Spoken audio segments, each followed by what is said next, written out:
Hello friends, आज बात करते हैं। वैसे आज आर्टिकल 4 के बारे में बात करेंगे, लेकिन आर्टिकल 4 से पहले हमें आर्टिकल 2 और आर्टिकल 3 के बारे में भी जानकारी होनी चाहिए। आर्टिकल 2 क्या कहता है? आर्टिकल 2 विदेशी राज्यों को संघ में शामिल करने की संसद को शक्ति देता है, यानी कि संसद आर्टिकल 2 के माध्यम से किसी विदेशी राज्य को भारत संघ में शामिल कर सकती है। जैसे सिक्किम को किया था, सिक्किम राज्य को भारत संघ में शामिल किया था। वो किसके तहत किया था? आर्टिकल 2 के तहत। ऐसे ही आर्टिकल 3 क्या करता है? आर्टिकल 3 संघ में ही नए राज्य के गठन की बात करता है, राज्य के विभाजन की बात करता है, राज्यों को विलय की बात करता है, सीमा में परिवर्तन की बात करता है और किसी राज्य का नाम बदलने की बात करता है। ये आर्टिकल 3 करता है। नए संघ में नए राज्य का गठन कैसे होता है? मान लिया हमारे पास इस समय 28 राज्य हैं और 8 केंद्र शासित राज्य हैं। तो यदि हम हमारा कोई 29वां राज्य बने तो उसे 29वां राज्य कौन बनाएगा? आर्टिकल 3 के तहत संसद बनाएगी। कैसे बनाएगी? क्योंकि जगह तो हमारे पास वही है, तो वो दूसरे राज्यों में से थोड़ा थोड़ा हिस्सा ले सकती है। जैसे उत्तर प्रदेश को काट के उत्तराखंड बनाया था, बिहार को काट के झारखंड बनाया था। इस प्रकार वो नए राज्यों का गठन करती है। और एक जब मैंने बोला कि उत्तर प्रदेश को काट के उत्तराखंड बनाया, तो क्या हुआ? उसमें राज्य का विभाजन हुआ था, तभी तो बना। ऐसे ही राज्यों का विलय, दो राज्य मिलकर, कई बार दो राज्यों को मिलाकर एक राज्य बनाया जाता है। बना सकती है, कौन बनाती है? संसद बनाती है।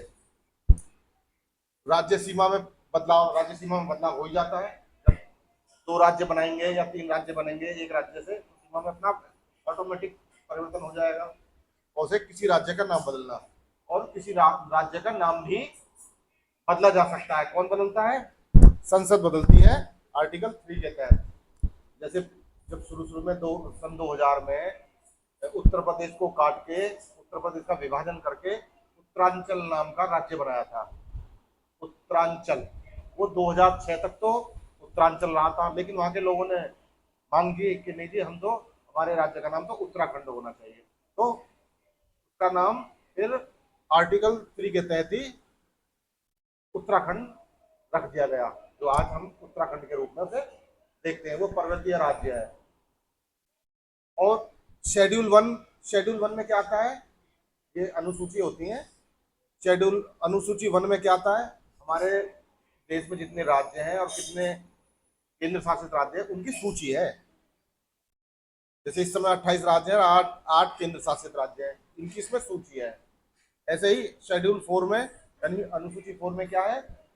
राज्यों को राज्यसभा की सीटों का बंटवारा दिखाया गया है कि किसी राज्य को कितनी सीटें आवंटित हैं, या आवंटित की गई हैं, या आवंटित की जाती हैं।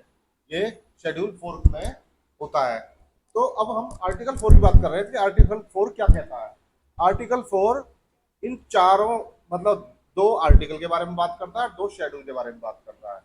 आर्टिकल 4 क्या कहता है? कि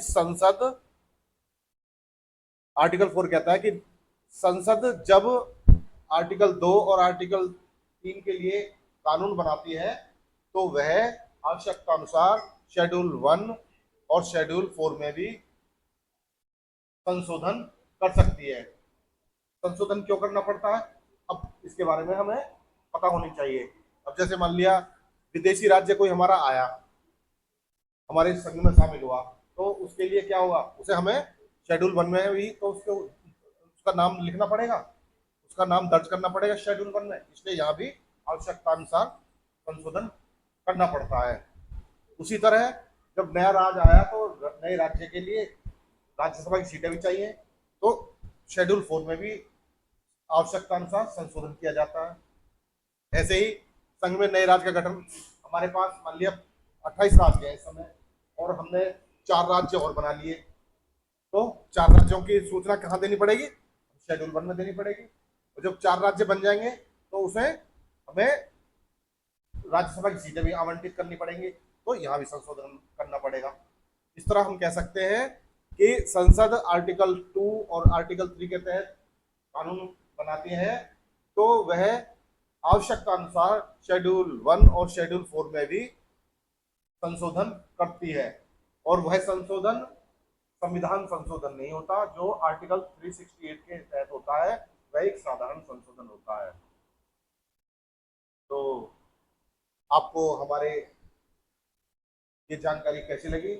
यदि अच्छी लगी तो इसे लाइक करें, शेयर करें और सब्सक्राइब करें। Thank you.